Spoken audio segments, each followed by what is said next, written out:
ग्रंथाधिराज है।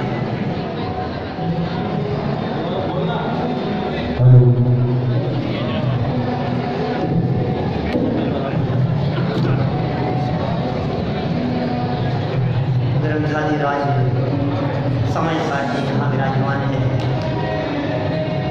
पिछले 2 दिनों में हमने जो चर्चा आपके बीच में की है, उसमें पहले दिन समय सारथी संपूर्ण विषय वस्तु को बताया और कल की चर्चा में हमने यहाँ 72वीं गाथा के आधार से चर्चा प्रारंभ की। ये समय सार ग्रंथ है, अंदर की गहराई से उतर करके निकली है बातें। अंदर में डूब करके एक एक शब्द निकले हैं, एक एक वचन, एक एक वाक्य निकले हैं।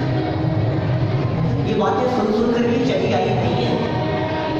ये आश्रमों की बात करते हैं तो कर्म प्रकृतियां नहीं बदलाते, ये बंध नहीं गिनाते, ये 148 कर्मों के भेद नहीं गिनाते।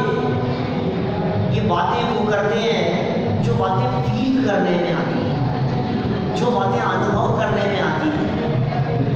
क्या अनुभव करते हैं, कैसा महसूस होता है, जैसा महसूस होता है बस लिखते चले जाते हैं। पूरा का पूरा ग्रंथ आचार्य कुंद स्वामी ने लगातार लिखा है, अधिकारों में नहीं बांटा है उन्होंने। अधिकारों में तो अमृतचंद्राचार्य ने बांटा है, जयसेनाचार्य ने बांटा है। ये अधिकारों का बंटवारा तो बाद में हुआ है। वो तो लिखते चले गए, बस धारा प्रवाह वर्णन करते चले गए। इस जीव की जो भूले हैं वो कैसे निकले, इस जीव की मिथ्या मान्यता किस तरह से टूटे, इस जीव की विपरीत मान्यता पर कैसे चोट पड़े, बस उसकी चर्चा करते चले गए। सबसे पहली चर्चा की, ये जीव अपने आप को अजीव मानता है, अजीव को जीव मानता है, अपने आप को शरीर रूप मानता है, शरीर को आत्मा मानता है। बोले इसकी अनादिकालीन सबसे पहली भूल है, सबसे पहले निकालने का काम किया इसे जीवाजीव अधिकार में, कर्ता कर्म अधिकार में। आचार्य जयसेन महाराज तो कर्ता कर्म अधिकार को दूसरा मानते ही नहीं, तो कहते हैं जीवाजीव अधिकारी है, इसी का विशेष है। आप खोल करके देखो तो बात पता लगे आपको। तो कहते हैं कि इसमें अलग क्या है, जीव की अजीव के संदर्भ में जो भूल थी उसी भूल को दो प्रकार अंतर से कर्ता कर्म की भूल का है। नया क्या है उसमें? भाई तत्वों की दृष्टि से भी देखें तो जीव अजीव की चर्चा हो गई, आश्रम संवर निर्जरा बंध मोक्ष की चर्चा हो गई, ये बीच में कर्ता कर्म कहां से आ गया? तो जैसे आचार्य कहते हैं कि भैया सुनो, हम ये कर्ता कर्म की चर्चा जो तुम्हारे बीच में कर रहे हैं ना, ये कर्ता कर्म की चर्चा जीव अजीव की ही भूल है, उस भूल को निकालने की यहाँ बात चल रही है। कल हमारी जो चर्चा हुई उसमें कहा कि भाई इस संसार में हर प्राणी दुखी है, या संसार में जीव सुखिया कोई नजर नहीं आता। इस संसार में हर प्राणी दुखी है, इस संसार में हर जीव दुखी है। दुख का कारण क्या है? तो आचार्य देव कहते हैं तेरे दुख का कारण आश्रम परिणाम है, ये तेरे दुख का कारण है। और आश्रमों से निवृत्ति कैसे होगी? तो गाथा की उत्तानिका में यह बात कही गई कि ज्ञान मात्र से आश्रमों से निवृत्ति होती है। तो समझ में आई क्या बात? क्योंकि गाथा में आचार्य देव ने ऋणाधूर्ण आसमानम शब्द का प्रयोग किया। जानकर आश्रमों से निवृत्त हो जाता है, जानकर। लगता है आपको ऐसा? जानने से काम हो जाएगा? आपको क्या लगता है? बोलो तो भाई, जानने से हो जाएगा काम? सारी दुनिया भर के लोग हमारे ऊपर ये कहकर के उंगली उठाते हैं, ये जानने जानने की बात करना तो कुछ है नहीं, करते तो कुछ है नहीं। जानने से क्या होगा बताओ? जानने से हो जाएगा, इनसे निवृत्ति हो जाएगी जानने से। अभी सूचना दे रहे थे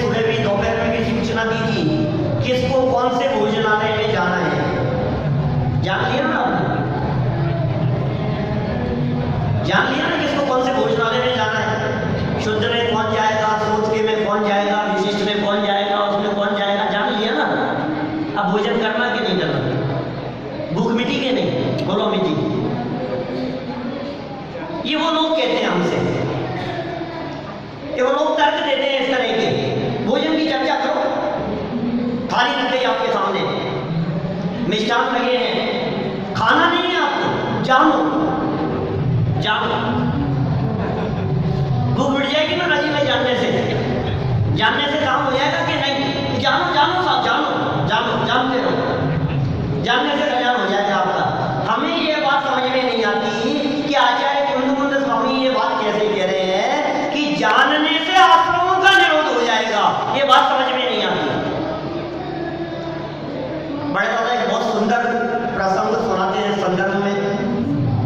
एक पति पत्नी रात को सो रहे थे और सोते हुए अचानक कुछ खटपट होने की आवाज आई।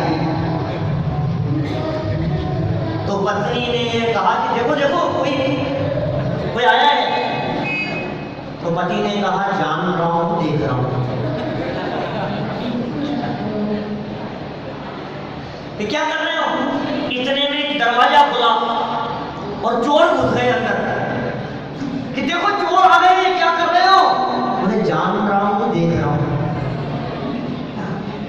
चोर धीरे धीरे आगे बढ़ करके तिजोरी की तरफ गए, तिजोरी का ताला तोड़ा और वाइफ आंखों ढोने लगी कि क्या कर रहे हो, देखो तो सही।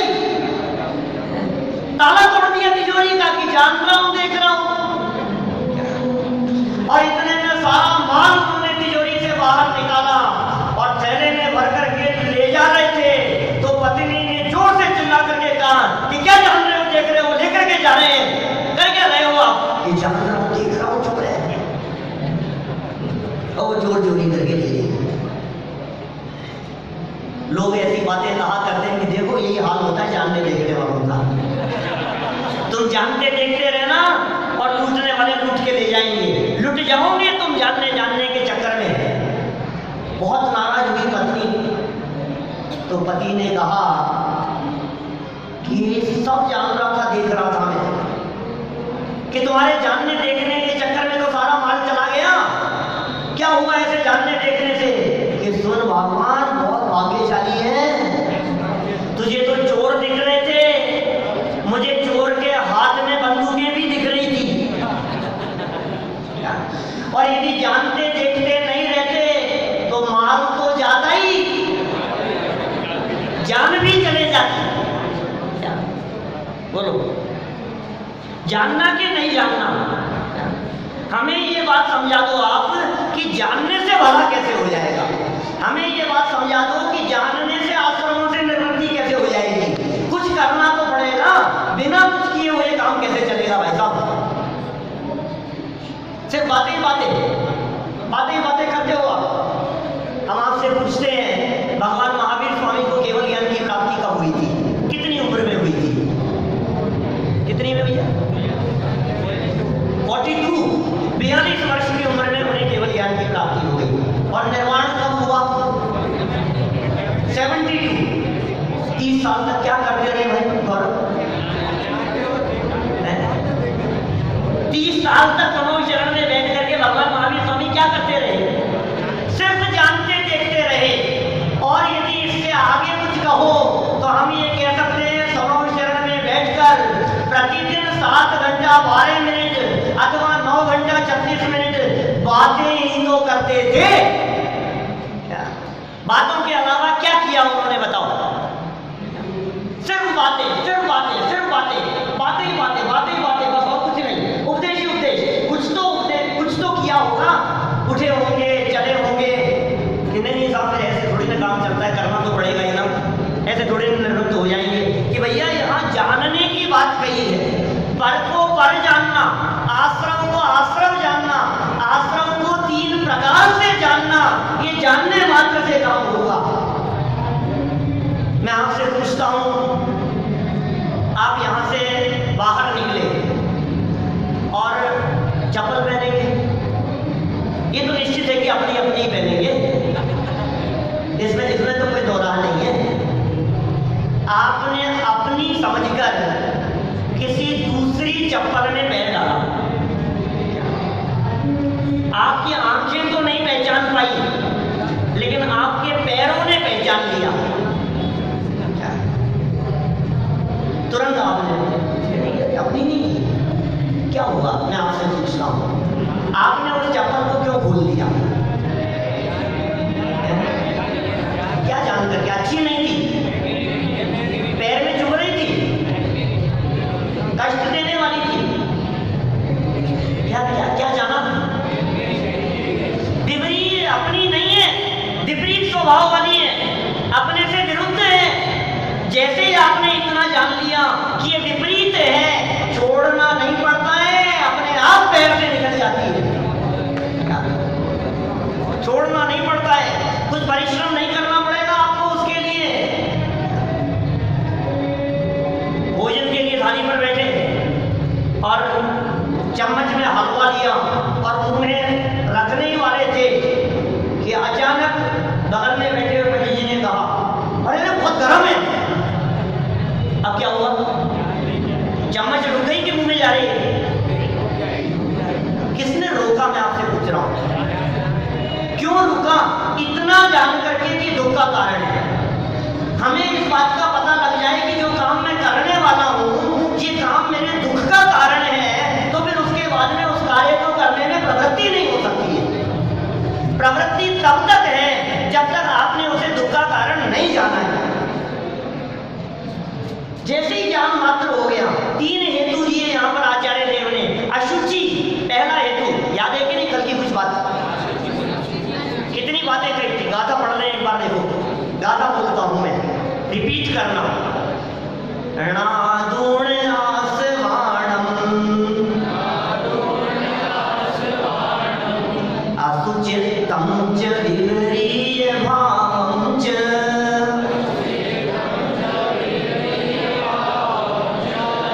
दुःखस्य कारणं तिर तदोनियतिं गुणधी जीवो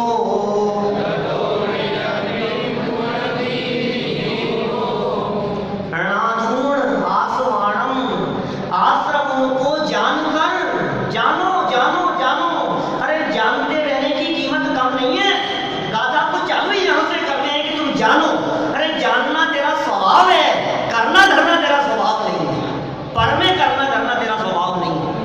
क्या जानना तो स्वभाव है तेरा, जो स्वभाव है उसको करने के लिए वजन नहीं होता है। अग्नि के माथे पर कितना वजन है पदार्थों को गर्म करने का? अग्नि के माथे पे कितना प्रेशर है, मैं गर्म करूं गर्म करूं गर्म करूं, कुछ वजन है माथे पर? स्वभाव है। ये कह रहे हैं जानना तेरा स्वभाव है, करने धरने में तो बहुत माथे में टेंशन होगी, विकल्प खड़े होंगे, जानने में नहीं है। अब आप कहोगे साहब फिर पुरुषार्थ, अरे भाई साहब ये असली पुरुषार्थ है, जानते देखते रहना, इससे बढ़कर कोई पुरुषार्थ नहीं होता है। पूरे दुनिया में जानने देखने से बढ़कर कोई पुरुषार्थ नहीं है, और जानने देखने से बड़ा कोई काम नहीं है। मैं आपसे पूछता हूं, सिद्ध भगवान क्या कर रहे हैं? क्या कर रहे हैं? अनंत सिद्ध परमात्मा ऊपर से दावे में विराजमान। अरहंत भगवान क्या कर रहे हैं? हमारे भगवान कुछ करता धरता तो है नहीं। और बहुत से लोग ऐसे भी हो सकते हैं जो नए आए हो यहाँ, सेवंती भाई साथ में आए हो, पहली बार आए हो, तो कैसी बात करते हो? भगवान नहीं करते भला बुरा। मैं सिर्फ एक बात के कहता हूँ उन लोगों के लिए कि हमें इतना सा बता दो कि आपके भगवान की प्रतिमा जैन मंदिर में कैसे विराजमान है, बस खत्म बात। किसी भी क्षेत्र में चले जाओ, या कितने मंदिर हैं समय शिखर जी में, किसी भी मंदिर में चले जाओ और एकाध भगवान की प्रतिमा, आदिनाथ से लेकर के महावीर भगवान तक, कोई एकाध ऐसे भगवान दिखाओ जो आपको आशीर्वाद देते हुए बैठे हुए। कैसे बैठे? हाथ पे हाथ करके बैठे। यही तो मैं कह रहा हूं भाई साहब, हाथ पे हाथ धर के बैठे हैं, इसका मतलब करता करता नहीं है। हाथ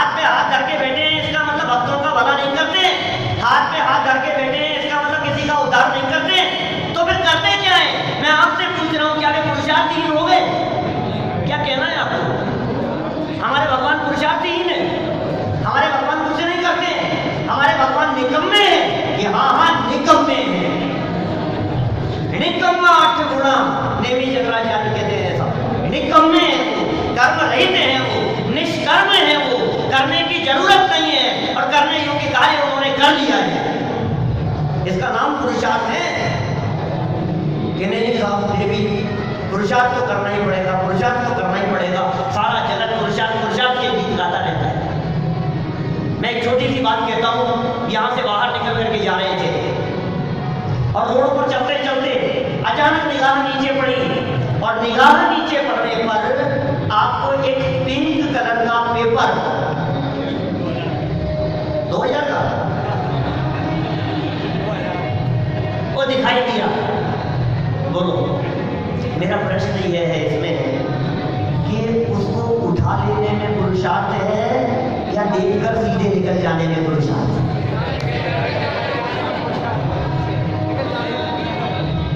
किसमें पुरुषार्थ है? पीछे वालों को समझ में आ रही है? कुछ समझ में आ रही है क्या? उठाने, अच्छा देख के निकल जाने वाले ने क्या किया? क्या किया? क्या किया? पुरुषार्थ किया। जिसने उठाया उस व्यक्ति ने तो कमर झुकाई, नीचे झुका, उसे उठाया, फिर कमर सीधी करी, देखा, उठा करके जेब में रखा। उसने तो इतना सब कुछ किया, लेकिन जिस व्यक्ति ने देखने पर भी झुका नहीं, उसने क्या किया? पुरुषार्थ किसका ज्यादा है? करने धरने में नहीं है, ज्ञाता दृष्टा रहने में है। तुम रह करके तो देखो, ज्ञाता दृष्टा। ये आगे बैठे हुए जितने लोग हिलते हुए दिखाई दे रहे हैं, गर्दनें हिल रही है, मुंह खुला है, दांत दिख रहे हैं, और हमने आपसे ये कहा भाई साहब हिलोगे नहीं, तो भाई साहब बहुत कठिन काम करना नहीं करने में पुरुषार्थ है। तुझे करने में पुरुषार्थ दिखाई देता है। अरे करने में पुरुषार्थ नहीं है, करने में नपुंसकता है। पर में तू कुछ कर नहीं सकता है। जानने से कितना बड़ा काम हो जाएगा तो इसकी कल्पना नहीं कर सकता है। तू जान तो सही एक बार कि कैसा जानूं मैं, कि आश्रमों को जान, कि जानना कैसा है। तो आचार्य देव कहते हैं असुचितम अशुचि जान। गंदे ये मलिन है। और कैसे हैं? बोले विपरीय भावम च, ये विपरीत है, तेरे स्वभाव से विपरीत भाव वाले हैं। ये और कैसे हैं? बोले दुखस्य कारणम दिए, बोले दुख के कारण है। सारा जगत दुखी है, ये कोई नहीं देखना चाहता है कि मैं दुखी क्यों हूं। कारणों की तलाश नहीं करना चाहता है। मैं बहुत परेशान, गर्मी से परेशान। आप लोग परेशान है कि नहीं भाई साहब? आवाज से नहीं है भाई, इस आवाज से परेशानी हो रही है कि थोड़ी बहुत? किस को परेशानी हुई? गर्मी से परेशानी हुई? कुछ परेशानी है या नहीं है? एक बात तो बोलो, कुछ हाँ या ना कुछ तो बोलो। कोई परेशानी नहीं, सिद्ध हो गए, मुक्त हो गए, परमात्मा हो गए। दुख ना हो संसार दशा में, ऐसा हो नहीं सकता है। लेकिन दुख का कारण क्या है? कारण क्या है दुख का? हमेशा पर की तरफ देखते रहते, ये मेरे दुख का कारण है, ये मेरी परेशानी का कारण है। गर्मी से परेशान हूँ, भोजन से परेशान हूँ, इससे परेशान हूँ, उससे परेशान हूँ, बच्चों से परेशान हूँ, वाइफ से परेशान हूँ, हस्बैंड से परेशान हूँ, सास से परेशान हूँ, बहू से परेशान हूँ, बिजनेस से परेशान हूँ, जीएसटी से परेशान हूँ, मोदी से परेशान हूँ, इससे परेशान हूँ। दुनिया भर की बातें ना मालूम क्या करेगा। किस से परेशान है? राजीव भाई परेशान है? किससे परेशान है बताओ? कौन है आपकी परेशानी का कारण? बताओ तो सही, एक आध तो बताओ। मुझे मालूम है जब कभी जनरल सभाओं में मैं इस तरह की बात करता हूँ तो लोग मेरे से परख करके कहते हैं पंडित जी एक आध हो तो बताएं। हम तो इतने दुखी हैं, क्या बताएं आपको? हमारी हम ही जानते हैं, या तो भगवान जानते हैं और हम भुगतते हैं। हम कितने परेशान हैं। लेकिन भाई तुम बताओ तो सही, तुम्हें क्या लगता है तुम्हारे दुख के कारण क्या है? आचार्य देव ने यहाँ एक ही शब्द कह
बच्चे नहीं हैं वो तो बहुत सुखी होंगे।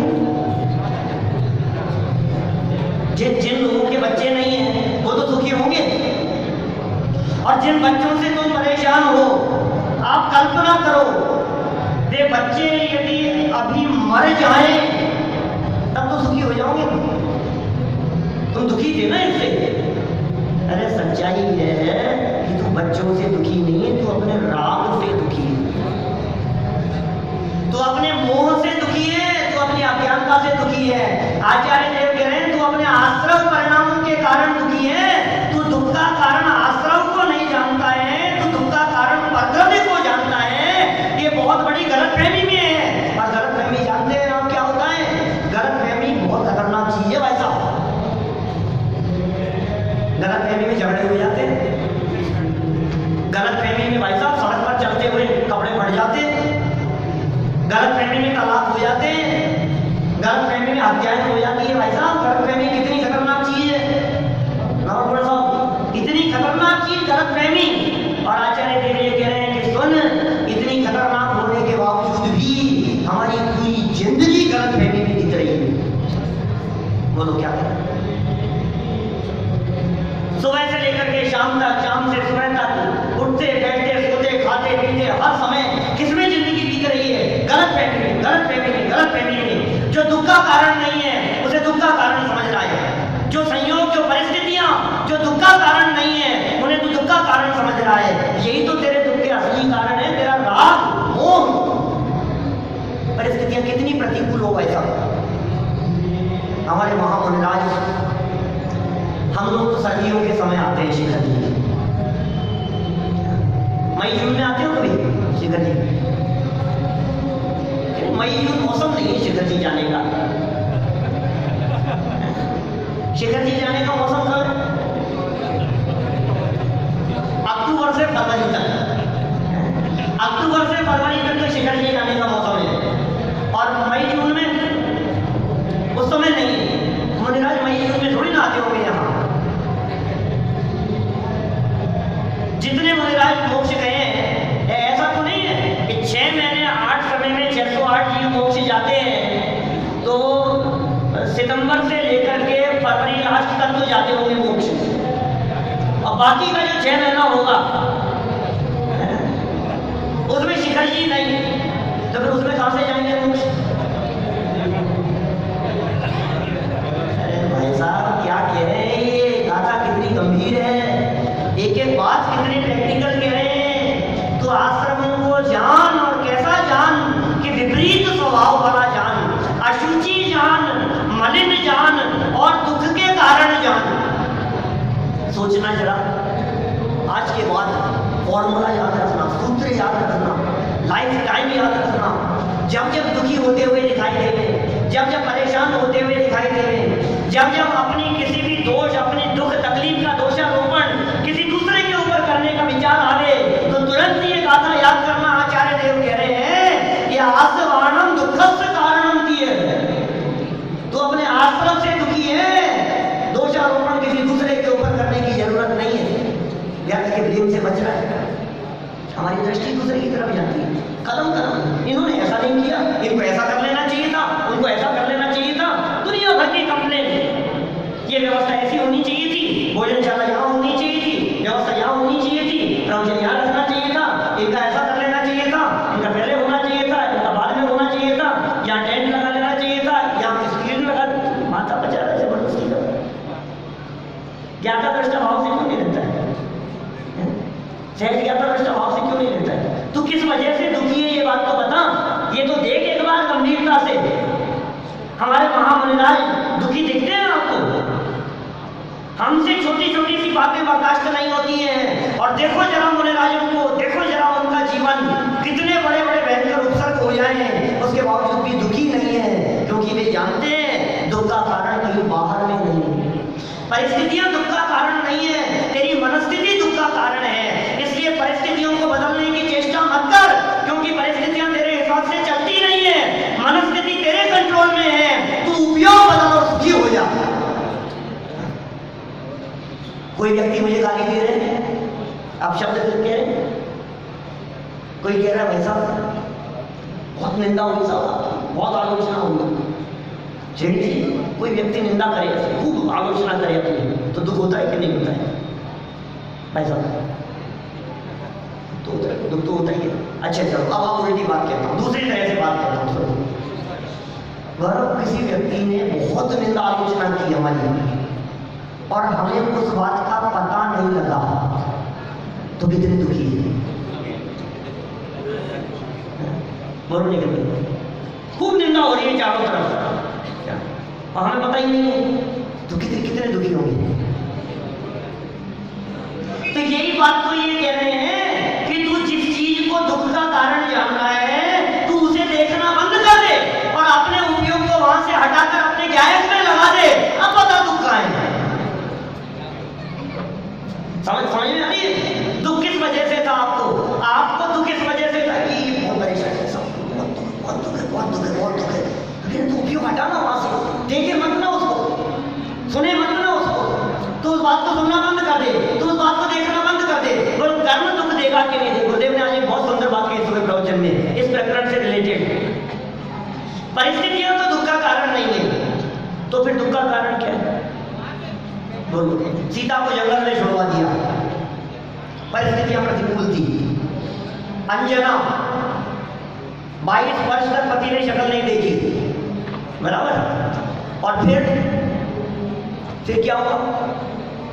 इधर से तो शक्ल नहीं देखी, और जब वो मिला और गर्भ में हनुमान जैसे महापुरुष और सास ससुर ने धक्के मार के निकाल दिया, लांछन लगा दिया।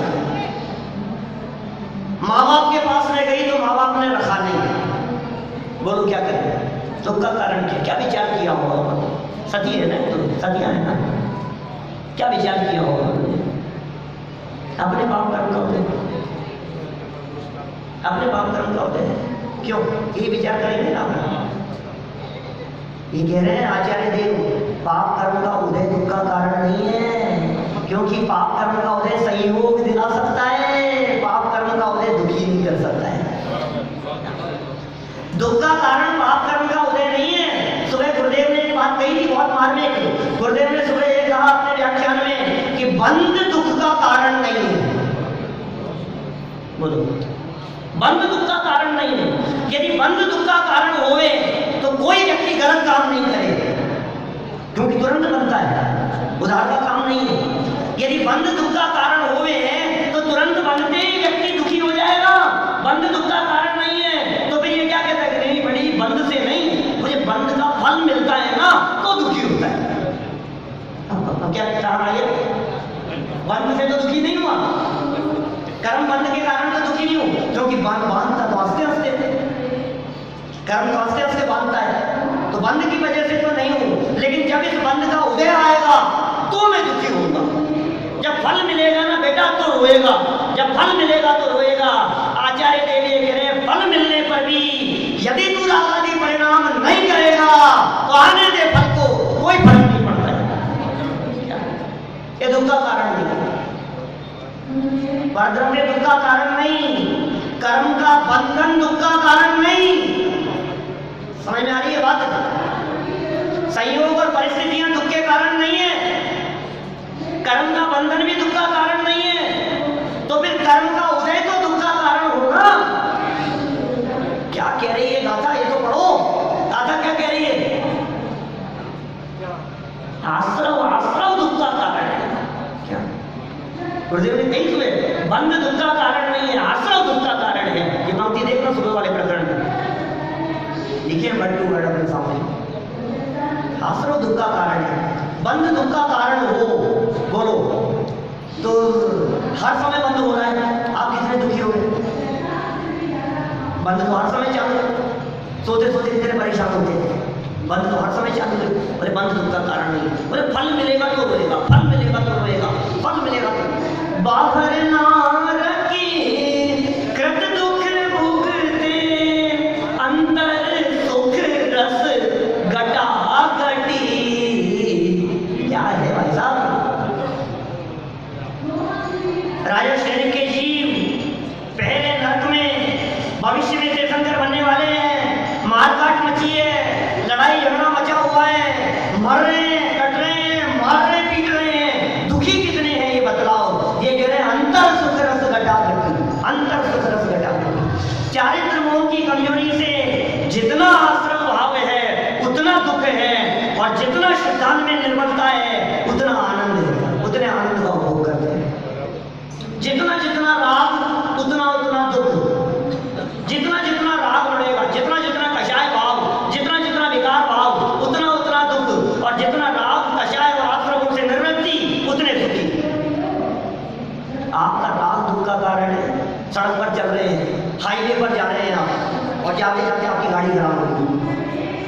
करेंगे?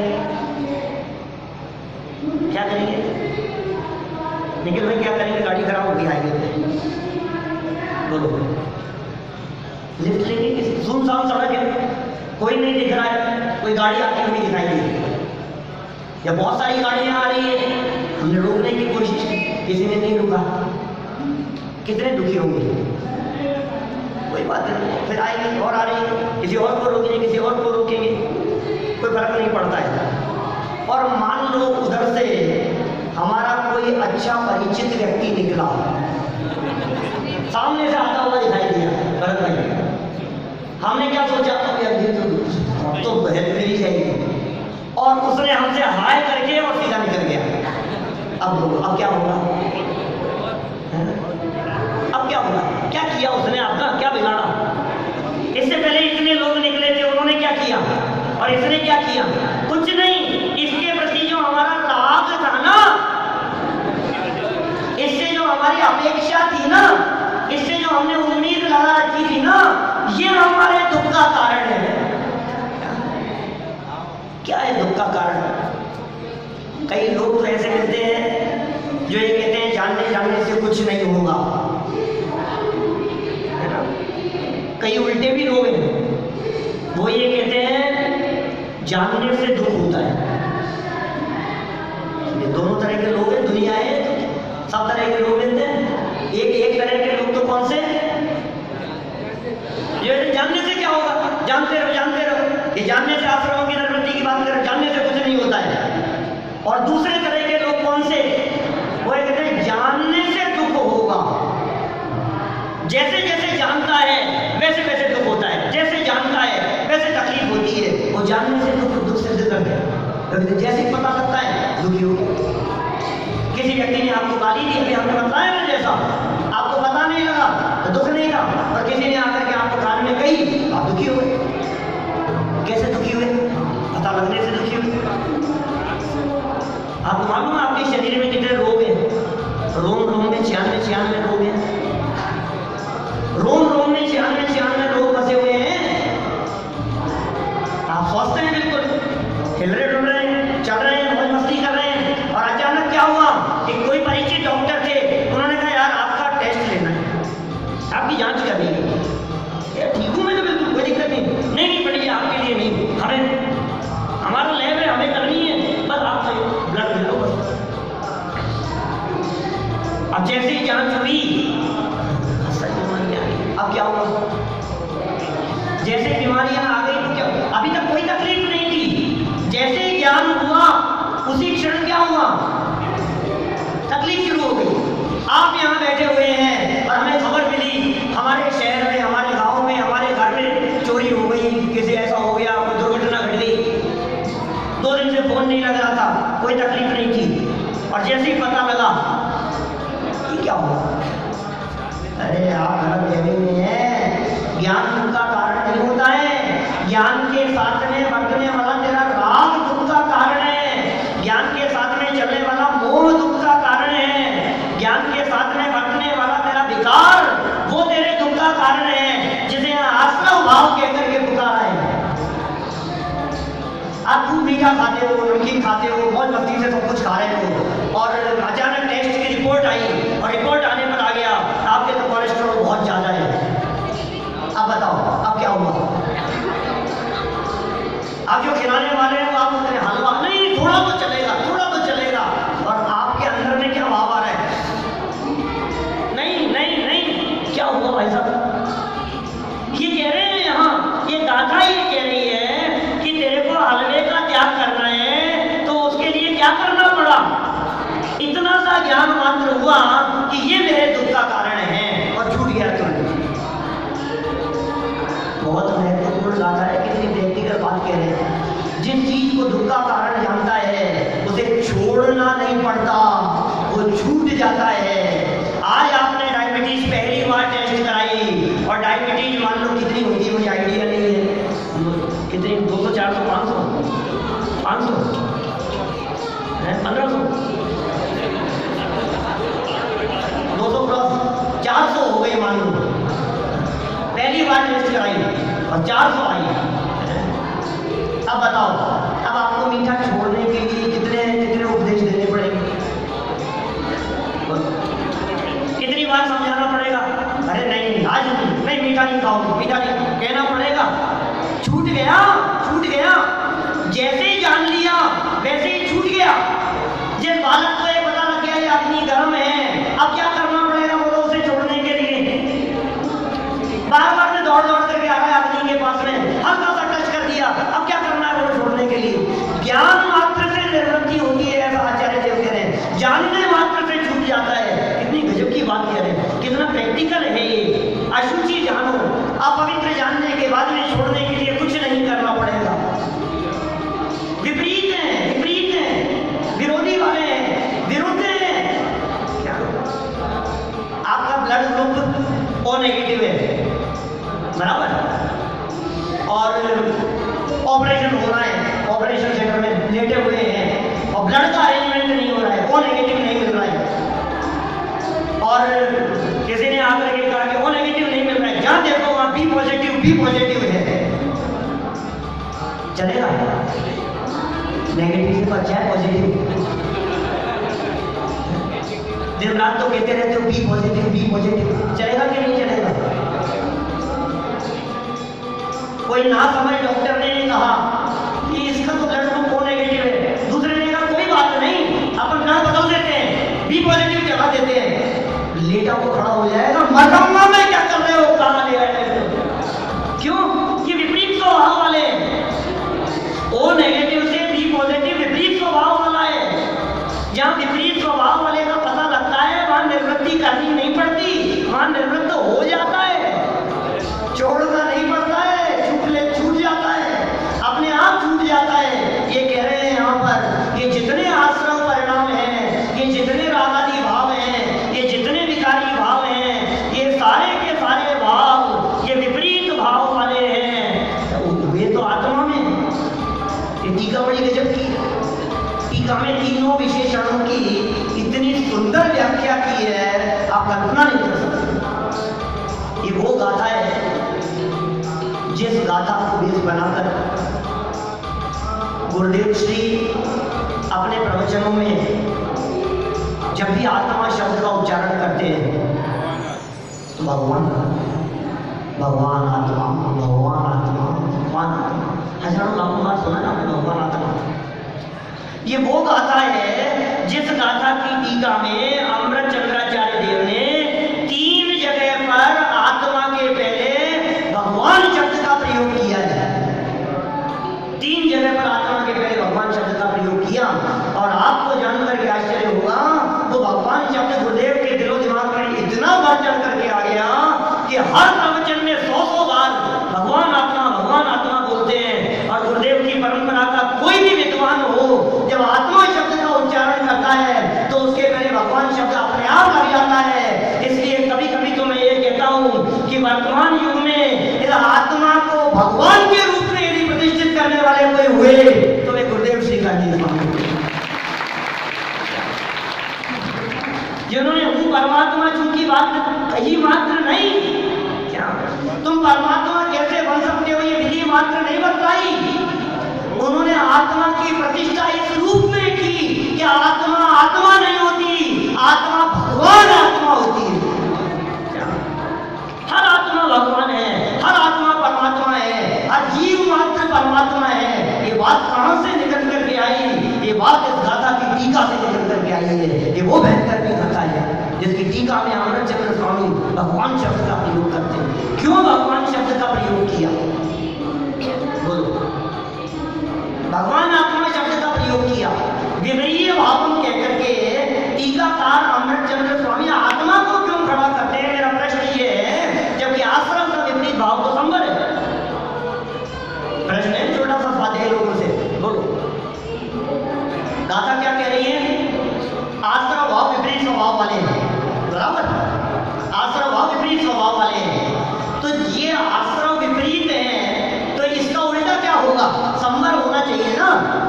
अमृत चंद्राचार्य संवर की बात नहीं करते, अमृत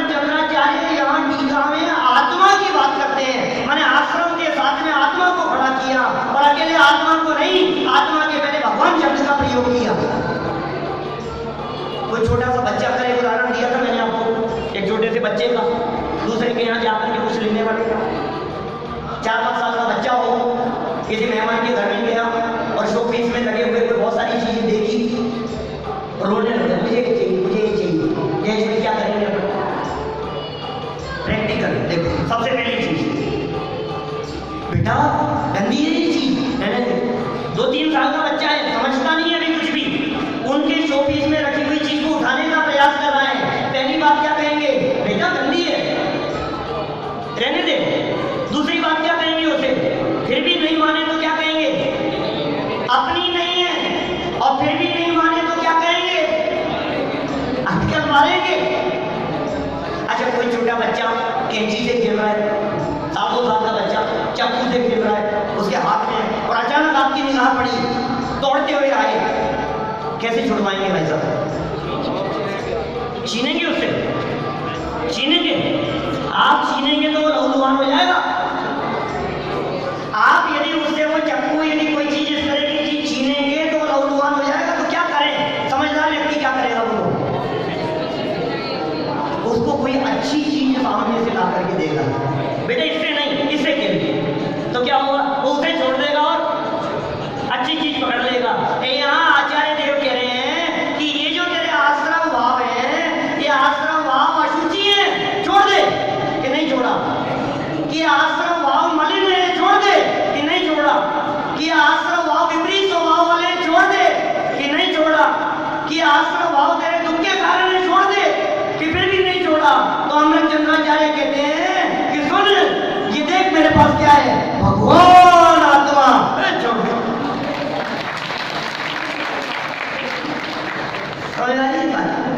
ये ज्ञान मात्र से आश्रमों का निरोध करा देने वाली ये मार्मिक गाथा है। विस्तार से चर्चा करेंगे, अभी की बात करेंगे।